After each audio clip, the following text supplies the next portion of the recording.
Hi, I'm Brent Vanny, outerwear product developer for LL Bean. I'm here today to talk to you about our comfort ranges, the warmth rating system we designed to help you choose the right outerwear for your needs. The first number of our comfort ranges is based on a computer model simulating a person engaged in light activity, such as walking. The second number is based on a model simulating a person engaged in moderate activity, like running or skiing. Because an active person generates more body heat, the same piece of outerwear will be comfortable at a lower temperature. To generate the data for these computer models, we scientifically test all our insulated outerwear at Kansas State University's Institute for Environmental Research using a high-tech thermal mannequin. Here we determine the temperature ratings for outdoor apparel. First, the mannequin is dressed in the LL Bean base ensemble.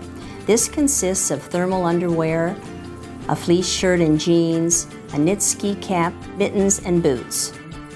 Then we add the jacket to be tested. The mannequin's surface is heated to a constant temperature that simulates the average skin temperature of a human being.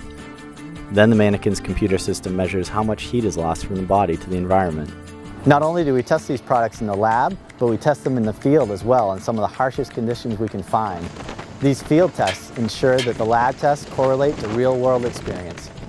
We conduct all this testing so you'll have the guidance to buy the right outerwear for any conditions, guaranteed.